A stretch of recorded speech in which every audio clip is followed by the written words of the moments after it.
Welcome to today's Triple Z. The Triple Z podcast is a daily program that you can use to help you fall asleep each night. Just turn down the volume, lay back, relax, and enjoy as you fall asleep. We saw that our podcast was topping the charts in Malta, so we are going to read their Wikipedia entry. Let's learn about this interesting country in the dullest way possible. If you enjoy our program, please be sure to write us a review on your podcast platform and share us with a friend. You both might sleep just a little better at night. Our website is Triple Z, that's 3zs.media. You can also like and share our content on Facebook or our Instagram account zzz_media_podcast.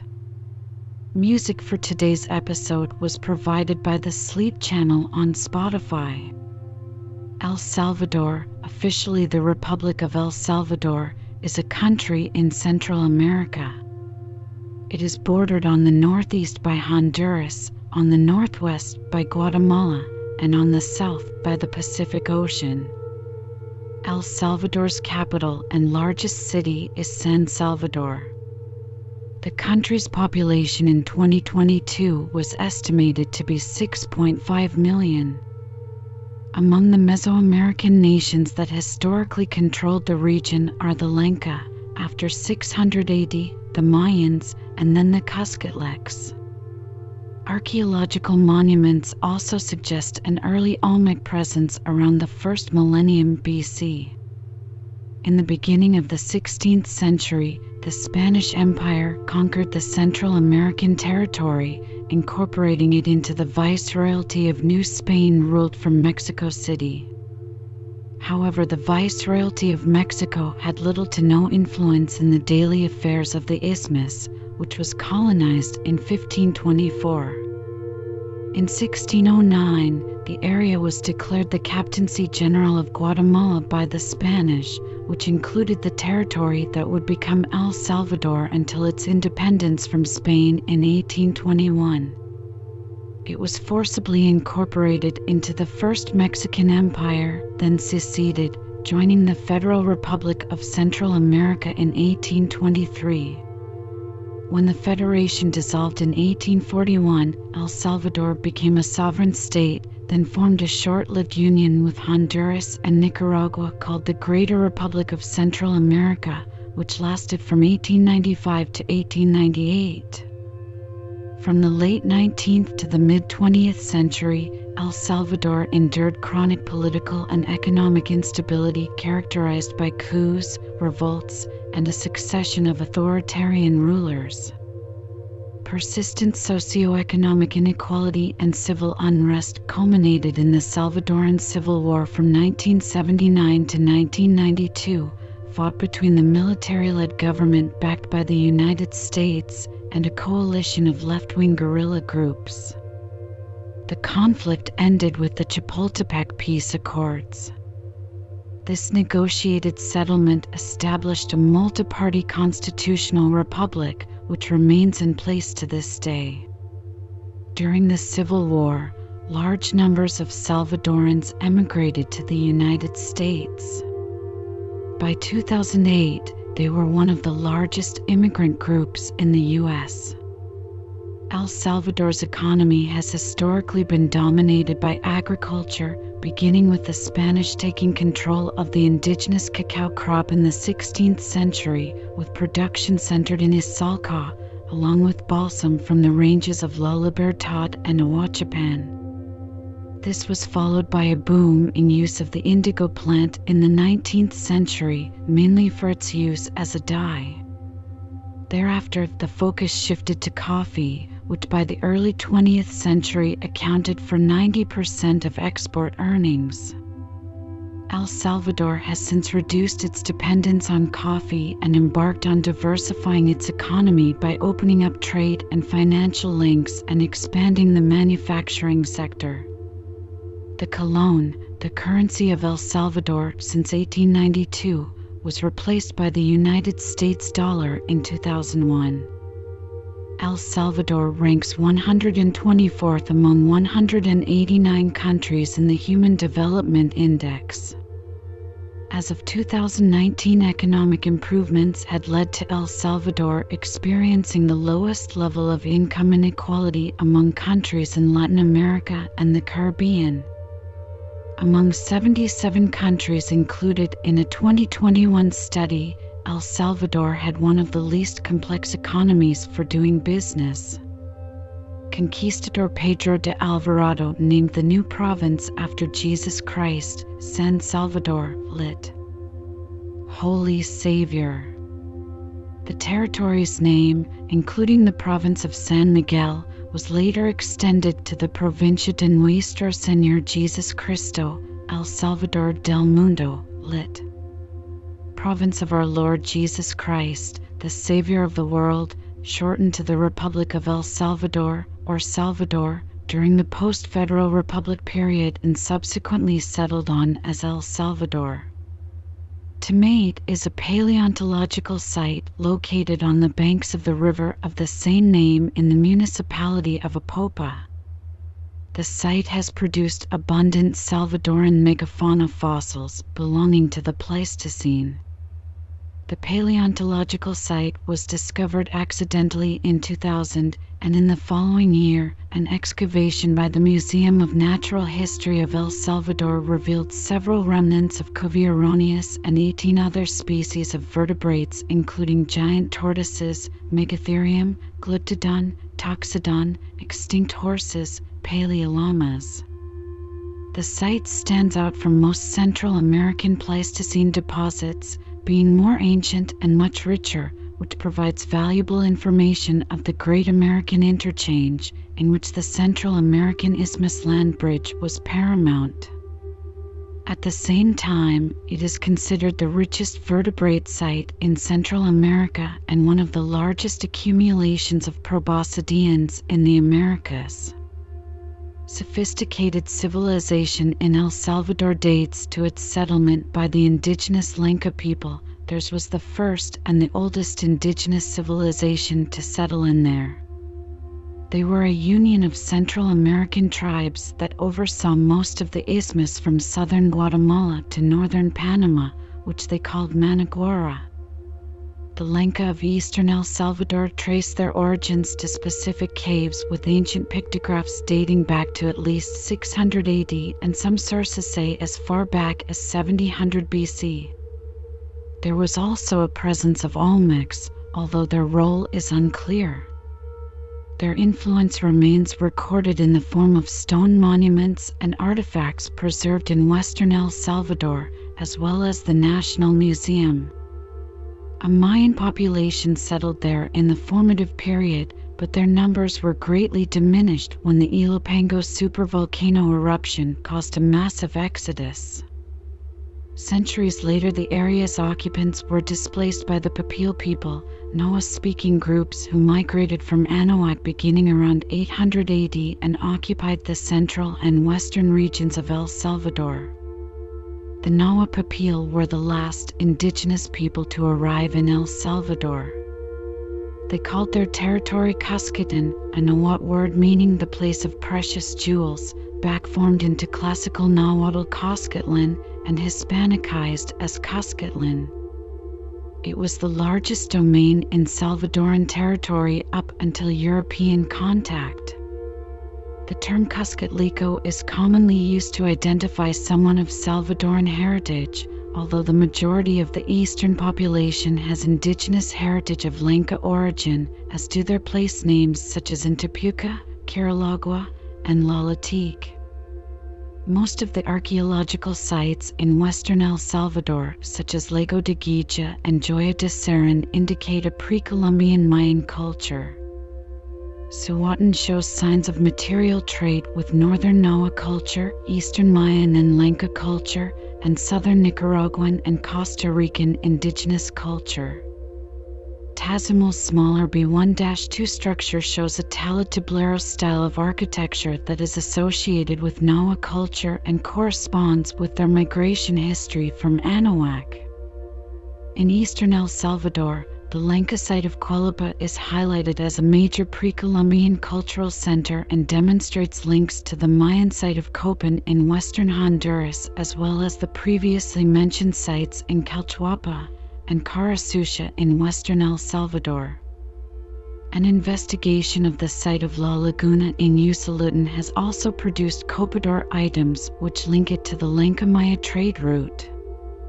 By 1521, the indigenous population of the Mesoamerican area had been drastically reduced by the smallpox epidemic that was spreading throughout the territory, although it had not yet reached pandemic levels in Cuscatlan or the northern portion Managua. The first known visit by Spaniards to what is now Salvadoran territory was made by the Admiral Andrés Niño, who led an expedition to Central America. He disembarked in the Gulf of Fonseca on May 31, 1522, at Miangara Island, naming it Petronila, and then traversed to Jiquilisco Bay on the mouth of Lempa River. The first indigenous people to have contact with the Spanish were the Lenca of eastern El Salvador. In 1524, after participating in the conquest of the Aztec Empire, Pedro de Alvarado, his brother Gonzalo, and their men crossed the Rio Paz southward into Cuscatlec territory. The Spaniards were disappointed to discover that the Papil had no gold or jewels like those they had found in Guatemala or Mexico, but they recognized the richness of the land's volcanic soil. Pedro Alvarado led the first incursion to extend their dominion to the domain of Cuscatlan in June 1524. When he arrived at the borders of the kingdom, he saw that civilians had been evacuated. Cuscatlec warriors moved to the coastal city of Acajutla and waited for Alvarado and his forces. Alvarado approached, confident that the result would be similar to what occurred in Mexico and Guatemala. He thought he would easily deal this new indigenous force since the Mexican allies on his side and the Papil spoke a similar language. Alvarado described the Cuscatlec soldiers as having shields decorated with colorful exotic feathers, a vest-like armor made of 3-inch cotton which arrows could not penetrate, and long spears. Both armies suffered many casualties, with a wounded Alvarado retreating and losing a lot of his men, especially among the Mexican Indian auxiliaries. Once his army had regrouped, Alvarado decided to head to the Cuscatlan capital and again faced armed Cuscatlec. Wounded, unable to fight and hiding in the cliffs, Alvarado sent his Spanish men on their horses to approach the Cuscatlec to see if they would fear the horses, but they did not retreat, Alvarado recalls in his letters to Hernán Cortés. The Cuscatlec attacked again, and on this occasion stole Spanish weaponry. Alvarado retreated and sent Mexican messengers to demand that the Cuscatlec warriors return the stolen weapons and surrender to their opponent's king. The Cuscatlec responded with the famous response, "If you want your weapons, come get them." As days passed, Alvarado, fearing an ambush, sent more Mexican messengers to negotiate, but these messengers never came back and were presumably executed. The Spanish efforts were firmly resisted by Papil and their Mayan-speaking neighbors. They defeated the Spaniards and what was left of their Tlaxcalan allies, forcing them to withdraw to Guatemala. After being wounded, Alvarado abandoned the war and appointed his brother, Gonzalo de Alvarado, to continue the task. Two subsequent expeditions, the first in 1525, followed by a smaller group in 1528, brought the Papil under Spanish control, since the Papil also were weakened by a regional epidemic of smallpox. In 1525, the conquest of Cuscatlan was completed and the city of San Salvador was established.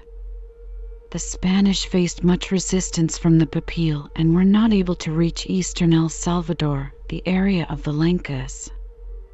In 1526, the Spanish founded the garrison town of San Miguel in northern Managua, territory of the Lenca, headed by another explorer and conquistador, Luis de Moscoso Alvarado, nephew of Pedro Alvarado.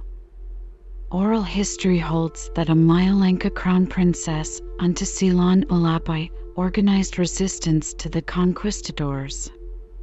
The kingdom of the Lenca was alarmed by de Moscoso's invasion, and Antesilan traveled from village to village, uniting all the Lenca towns in present-day El Salvador and Honduras against the Spaniards.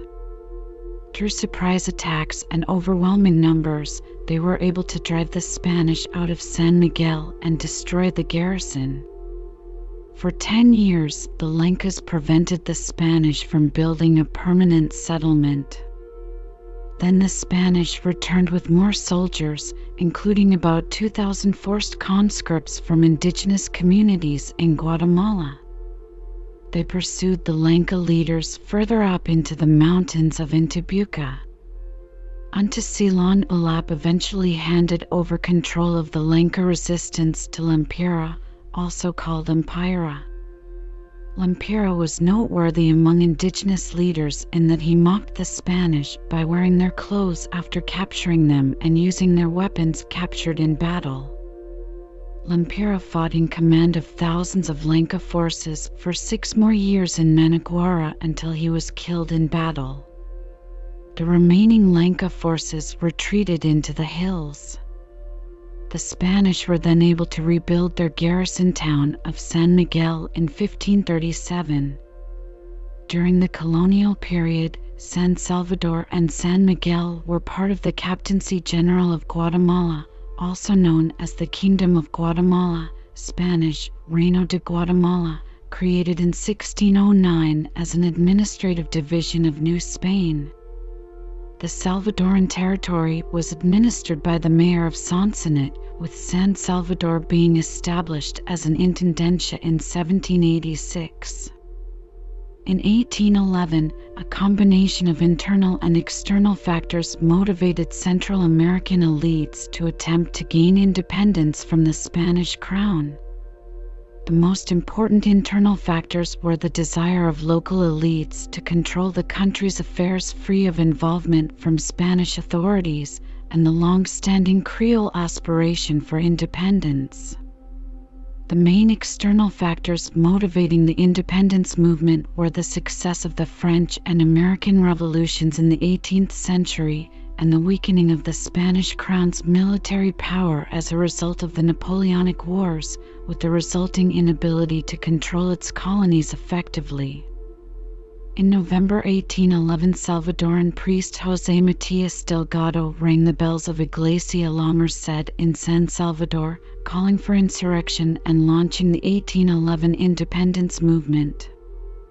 This insurrection was suppressed, and many of its leaders were arrested and served sentences in jail. Another insurrection was launched in 1814, which was also suppressed. In 1821, in light of unrest in Guatemala, Spanish authorities capitulated and signed the Act of Independence of Central America, which released all of the Captaincy of Guatemala, comprising current territories of Guatemala, El Salvador, Honduras, Nicaragua, and Costa Rica, and the Mexican state of Chiapas, from Spanish rule, and declared its independence. In 1821, El Salvador joined Costa Rica, Guatemala, Honduras, and Nicaragua in a union named the Federal Republic of Central America. In early 1822, the authorities of the newly independent Central American provinces, meeting in Guatemala City, voted to join the newly constituted First Mexican Empire under Agustín de Iturbide. El Salvador resisted, insisting on autonomy for the Central American countries. A Mexican military detachment marched to San Salvador and suppressed dissent, but with the fall of Iturbide on March 19, 1823, the army decamped back to Mexico. Shortly thereafter, the authorities of the provinces revoked the vote to join Mexico, deciding instead to form a federal union of the 5 remaining provinces. Chiapas permanently joined Mexico at this juncture. When the Federal Republic of Central America dissolved in 1841, El Salvador maintained its own government until it joined Honduras and Nicaragua in 1896 to form the Greater Republic of Central America, which dissolved in 1898. After the mid-19th century, the economy was based on coffee growing. As the world market for indigo withered away, the economy prospered or suffered as the world coffee price fluctuated. The enormous profits that coffee yielded as a monoculture export served as an impetus for the concentration of land into the hands of an oligarchy of just a few families. Throughout the last half of the 19th century, a succession of presidents from the ranks of the Salvadoran oligarchy, nominally both conservative and liberal, generally agreed on the promotion of coffee as the predominant cash crop, the development of infrastructure, railroads and port facilities, primarily in support of the coffee trade, the elimination of communal land holdings to facilitate further coffee production, the passage of anti-vagrancy laws to ensure that displaced campesinos and other rural residents provided sufficient labor for the coffee fincas, plantations, and the suppression of rural discontent. In 1912, the National Guard was created as a rural police force. In 1898, General Tomás Regalado gained power by force, deposing Rafael Antonio Gutierrez and ruling as president until 1903. Once in office, he revived the practice of presidents designating their successors. After serving his term, he remained active in the Army of El Salvador and was killed July 11, 1906, at El Jícaro during a war against Guatemala. Until 1913, El Salvador was politically stable, with undercurrents of popular discontent. When President Manuel Enrique Araujo was killed in 1913, many hypotheses were advanced for the political motive of his murder. Araujo's administration was followed by the Melendez-Quiñones dynasty that lasted from 1913 to 1927. Pío Romero Bosque, ex-minister of the government and a trusted collaborator of the dynasty, succeeded President Jorge Melendez and in 1930 announced free elections, in which Arturo Araujo came to power on March 1, 1931 in what was considered the country's first freely contested election.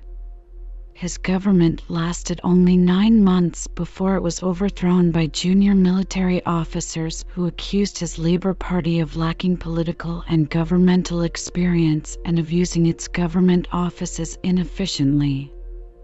President Araujo faced general popular discontent as the people had expected economic reforms and the redistribution of land. There were demonstrations in front of the National Palace from the first week of his administration. His vice president and minister of war was General Maximiliano Hernández Martínez.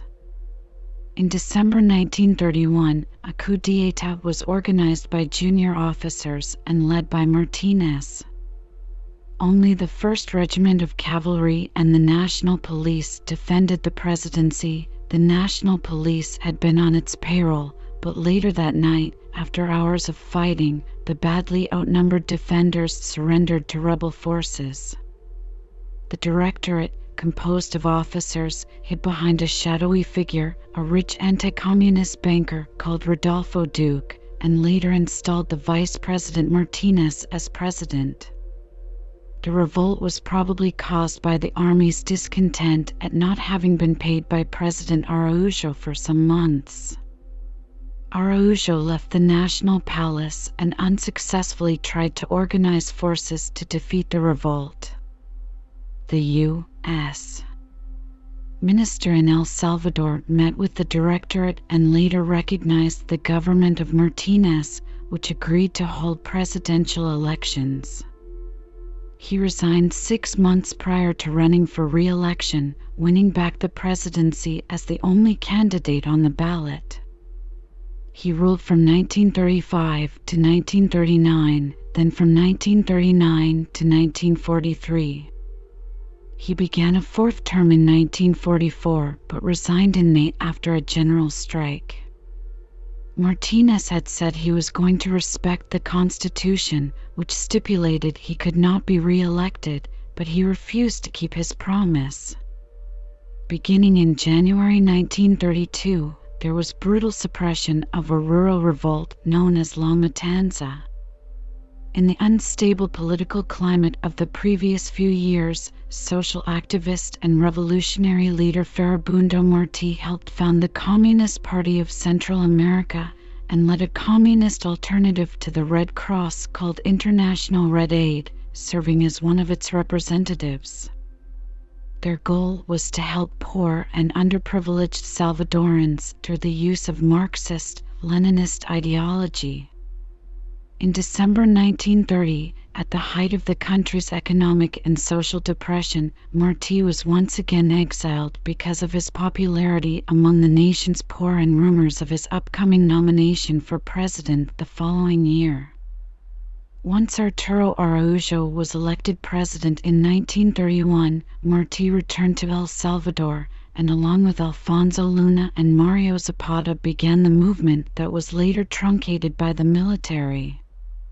On January 22, 1932, thousands of poorly armed peasants in the western part of the El Salvador revolted against the government Hernández Martínez. The rebellion occurred amid widespread unrest over suppression of democratic political freedoms following the cancellation of the results of the 1932 legislative election. The rebels were led by Feliciano Alma and Farabundo Martí and largely composed of indigenous people and communists. The rebellion made gains initially, capturing several towns and cities across the western part of the country, killing an estimated 2,000 people. The government suppressed the rebellion brutally, killing between 10,000 and 40,000 people, mostly Papil peasants. Many of the rebellion's leaders, including Alma and Martí, were captured and executed.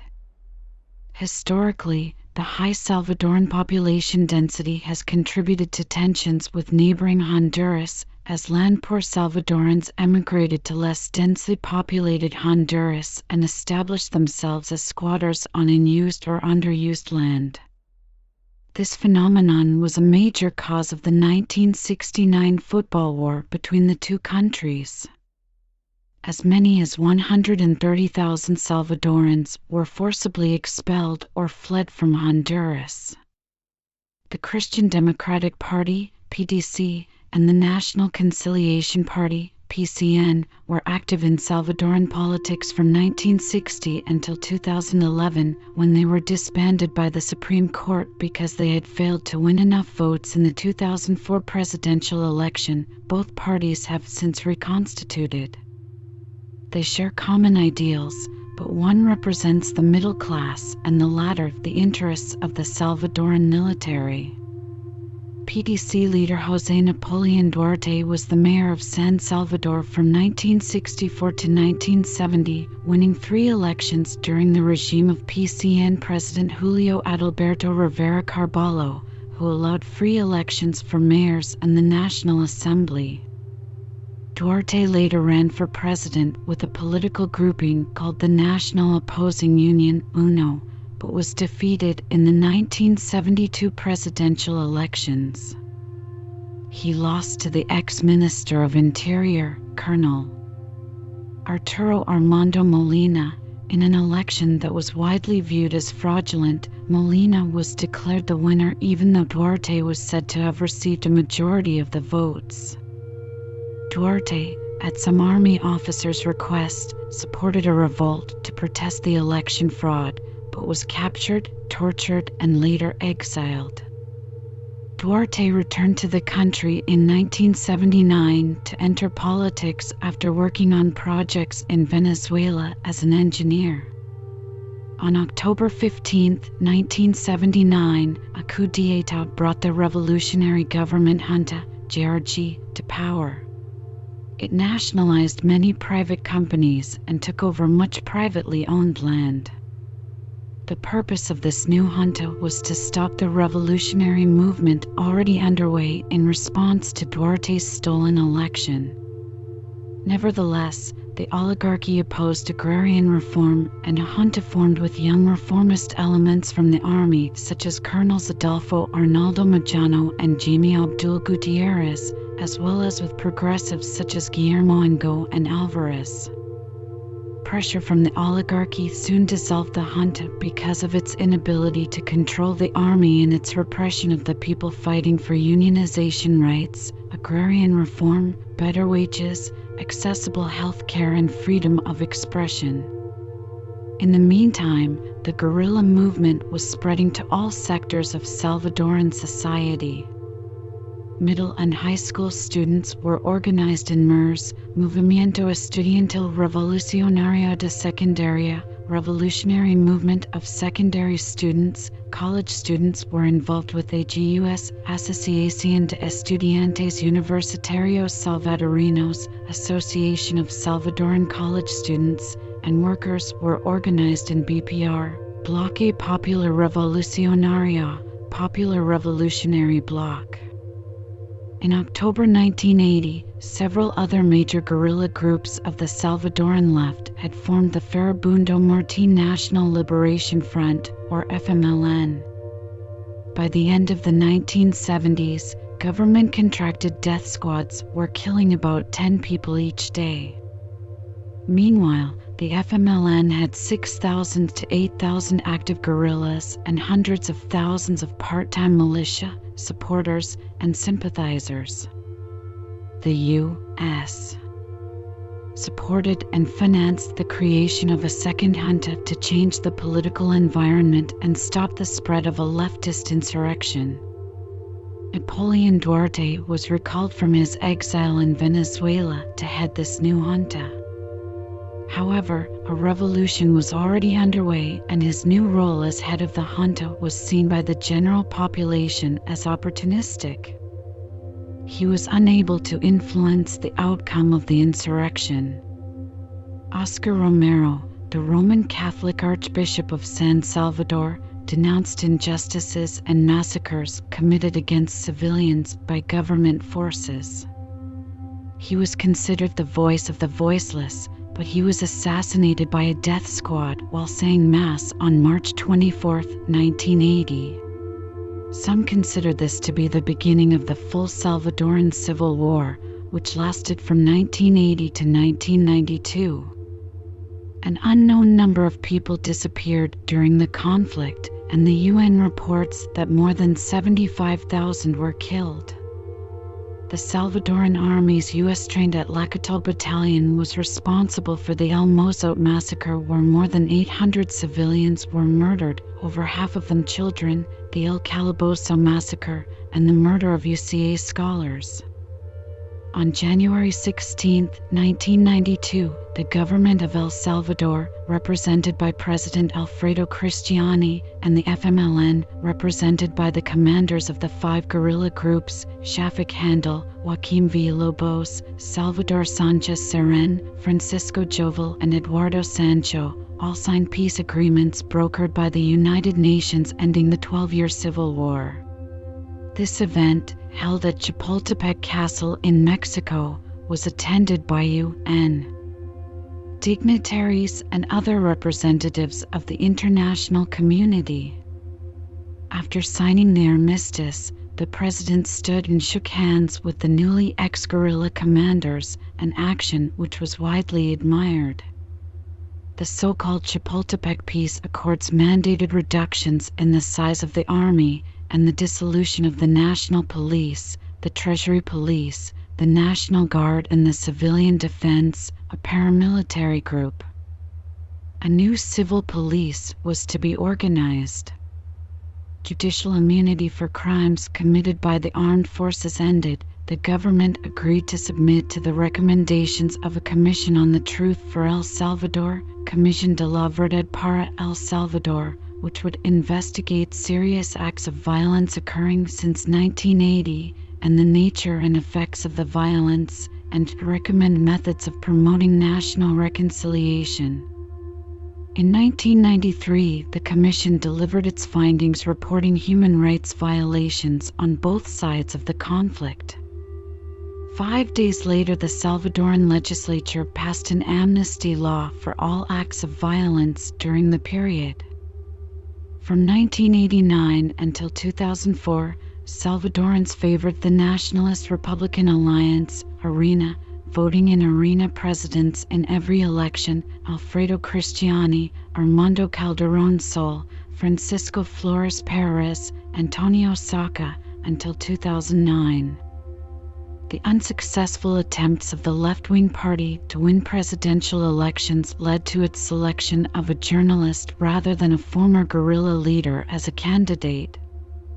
On March 15, 2009, Mauricio Funes, a television figure, became the first president from the FMLN. He was inaugurated on June 1, 2009. One focus of the Funes government has been revealing the alleged corruption from the past government. ARENA formally expelled Saca from the party in December 2009. With 12 loyalists in the National Assembly, Saca established his own party, the Grand Alliance for National Unity, Ghana, and entered into a tactical legislative alliance with the FMLN. After 3 years in office, with Saca's Ghana party providing the FMLN with a legislative majority, Funes had not taken action to either investigate or to bring corrupt former officials to justice. Economic reforms since the early 1990s brought major benefits in terms of improved social conditions, diversification of the export sector, and access to international financial markets at investment-grade level. Crime remains a major problem for the investment climate. Early in the new millennium, El Salvador's government created the Ministerio de Medio Ambiente y Recursos Naturales, the Ministry of Environment and Natural Resources, MERN, in response to climate change concerns. In March 2014, former FMLN guerrilla leader Seren narrowly won the election. He was sworn in as president on May 31, 2014. He was the first former guerrilla to become the president of El Salvador. In October 2017, an El Salvador court ruled that former President Funes and one of his sons had illegally enriched themselves. Funes had sought asylum in Nicaragua in 2016. In September 2018, former President Saca was sentenced to 10 years in prison after he pleaded guilty to diverting more than $300 million in state funds to his own businesses and third parties. On June 1, 2019, Nayib Bukele became the new president of El Salvador. Bukele was the winner of February 2019 presidential election. He represented Ghana, as he was denied participating with the newly formed Nuevas Ideas party. ARENA and the FMLN, El Salvador's two main parties, had dominated politics in El Salvador over the past 3 decades. According to a report by the International Crisis Group, ICG, 2020, the homicide rates, murders in El Salvador had dropped by as much as 60% since Bukele became president in June 2019. The reason might have been a non-aggression deal between parts of the government and the gangs. The party Nuevas Ideas, NI, founded by Bukele, with its ally, Ghana, won around 63% of the vote in the February 2021 legislative elections. His party and allies won 61 seats, well over the coveted supermajority of 56 seats in the 84-seat parliament, allowing for uncontested decisions at the legislative level. The supermajority permits President Bukele's party to appoint judiciary members and pass laws with little to no opposition, for instance, to remove presidential term limits. On June 8, 2021, at the initiative of President Bukele, pro-government deputies in the Legislative Assembly voted legislation to make Bitcoin legal tender in the country. In September 2021, El Salvador's Supreme Court ruled to allow Bukele to run for a second term in 2024, despite the fact that the Constitution prohibits the president to serve 2 consecutive terms in office. The decision was organized by judges appointed to the court by Bukele. On February 25, 2021, El Salvador became the first Central American country to be awarded certification for the elimination of malaria by the WHO. In January 2022, the International Monetary Fund, IMF, urged El Salvador to reverse its decision to make cryptocurrency legal tender. Bitcoin had rapidly lost about half of its value, meaning economic difficulties, and, as of May 2022, with government bonds trading at 40% of their original value, the prospect of a looming sovereign default. Bukele announced back in January 2022 plans to build a Bitcoin city at the base of a volcano in El Salvador. In 2022, Salvadoran government initiated a massive fight against criminal gangs and gang-related violence. State of emergency was declared on March 27th. It was extended on July 20th. More than 53,000 suspected gang members were arrested, meaning the highest reported incarceration rate in the world. El Salvador lies in the Isthmus of Central America between latitudes 13 degrees and 15 degrees north and longitudes 87 degrees and 91 degrees west.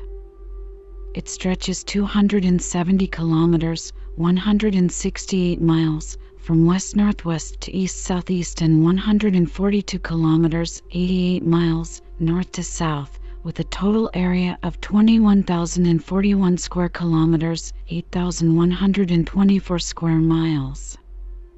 As the smallest country in continental America, El Salvador is affectionately called Pulgarcito de America, the Tom Thumb of the Americas. El Salvador shares borders with Guatemala and Honduras. The total national boundary length is 546 kilometers, 339 miles, 203 kilometers, 126 miles, with Guatemala, and 343 kilometers, 213 miles, with Honduras. It is the only Central American country that has no Caribbean coastline. The coastline on the Pacific is 307 kilometers, 191 miles, long. El Salvador has over 300 rivers, the most important of which is the Rio Lempa. Originating in Guatemala, the Rio Lempa cuts across the northern range of mountains, flows along much of the central plateau, and cuts through the southern volcanic range to empty into the Pacific. It is El Salvador's only navigable river. It and its tributaries drain about half of the country's area. Other rivers are generally short and drain the Pacific lowlands or flow from the central plateau through gaps in the southern mountain range to the Pacific. These include the Goascaran, Jaboa, Torola, Paz, and the Rio Grande de San Miguel. There are several lakes enclosed by volcanic craters in El Salvador, the most important of which are Lake Ilopango, 70 square kilometers or 27 square miles, and Lake Coatpac, 26 square kilometers or 10 square miles. Lake Guija is El Salvador's largest natural lake, 44 square kilometers or 17 square miles. Several artificial lakes were created by the damming of the Lempa, the largest of which is Serran Grande Reservoir, 135 square kilometers or 52 square miles. There are a total 320 square kilometers, 123.6 square miles, of water within El Salvador's borders. The highest point in El Salvador is Cerro El Paidal at 2,730 meters, 8,957 feet, on the border with Honduras. Two parallel mountain ranges cross El Salvador to the west, with a central plateau between them and a narrow coastal plain hugging the Pacific. These physical features divide the country into two physiographic regions. The mountain ranges and Central Plateau, covering 85% of the land, comprise the interior highlands. The remaining coastal plains are referred to as the Pacific lowlands. El Salvador has a tropical climate with pronounced wet and dry seasons. Temperatures vary primarily with elevation and show little seasonal change. The Pacific lowlands are uniformly hot. The Central Plateau and mountain areas are more moderate. The rainy season extends from May to October. This time of year is referred to as invierno or winter. Almost all the annual rainfall occurs during this period. Yearly totals, particularly on southern-facing mountain slopes, can be as high as 2,170 millimeters. Protected areas and the Central Plateau receive less, although still significant, amounts. Rainfall during this season generally comes from low-pressure systems formed over the Pacific and usually falls in heavy afternoon thunderstorms.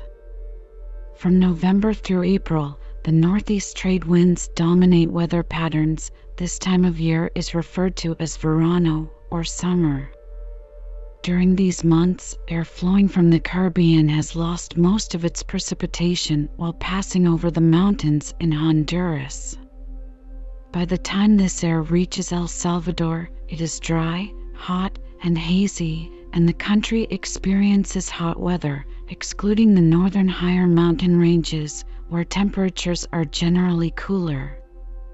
El Salvador's position on the Pacific Ocean also makes it subject to severe weather conditions, including heavy rainstorms and severe droughts, both of which may be made more extreme by the El Niño and La Niña effects. Hurricanes occasionally form in the Pacific, with the notable exception of Hurricane Mitch, which formed in the Atlantic and crossed Central America. In the summer of 2001, a severe drought destroyed 80% of El Salvador's crops, causing famine in the countryside. On October 4, 2005, severe rains resulted in dangerous flooding and landslides, which caused at least 50 deaths. El Salvador lies along the Pacific Ring of Fire and is thus subject to significant tectonic activity, including frequent earthquakes and volcanic activity. The capital San Salvador was destroyed in 1756 and 1854, and it suffered heavy damage in the 1919, 1982, and 1986 tremors. Recent examples include the earthquake on January 13, 2001 that measured 7.7 on the Richter magnitude scale and caused a landslide that killed more than 800 people, and another earthquake only a month later, on February 13, 2001, that killed 255 people and damaged about 20% of the country's housing. A 5.7 MW earthquake in 1986 resulted in 1,500 deaths, 10,000 injuries, and 100,000 people left homeless. El Salvador has over 20 volcanoes. Two of them, San Miguel and Izalca, have been active in recent years. From the early 19th century to the mid-1950s, Izalca erupted with a regularity that earned it the name Lighthouse of the Pacific. Its brilliant flares were clearly visible for great distances at sea, and at night its glowing lava turned it into a brilliant luminous cone. The most recent destructive volcanic eruption took place on October 1, 2005, when the Santa Ana volcano spewed a cloud of ash, hot mud and rocks that fell on nearby villages and caused 2 deaths. The most severe volcanic eruption in this area occurred in the 5th century AD when the Ilopango volcano erupted with a VEI strength of 6, producing widespread pyroclastic flows and devastating Mayan cities. It is estimated that there are 500 species of birds, 1,000 species of butterflies, 400 species of orchids, 800 species of trees, and 800 species of marine fish in El Salvador. There are 8 species of sea turtles in the world. 6 of them nest on the coasts of Central America, and 4 make their home on the Salvadoran coast: the leatherback turtle, the hawksbill, the green sea turtle, and the olive ridley. The hawksbill is critically endangered. Recent conservation efforts provide hope for the future of the country's biological diversity. In 1997, the government established the Ministry of the Environment and Natural Resources. A general environmental framework law was approved by the National Assembly in 1999. Several non-governmental organizations are doing work to safeguard some of the country's most important forested areas. Foremost among these is Salvanatura, which manages El Impossible, the country's largest national park, under an agreement with El Salvador's environmental authorities. El Salvador is home to 6 terrestrial ecosystems: Central American montane forests, Sierra Madre de Chiapas moist forests, Central American dry forests, Central American pine oak forests, Gulf of Fonseca mangroves, and Northern dry Pacific coast mangroves. It had a 2018 Forest Landscape Integrity Index mean score of April 5, 10, ranking it 136th globally out of 172 countries.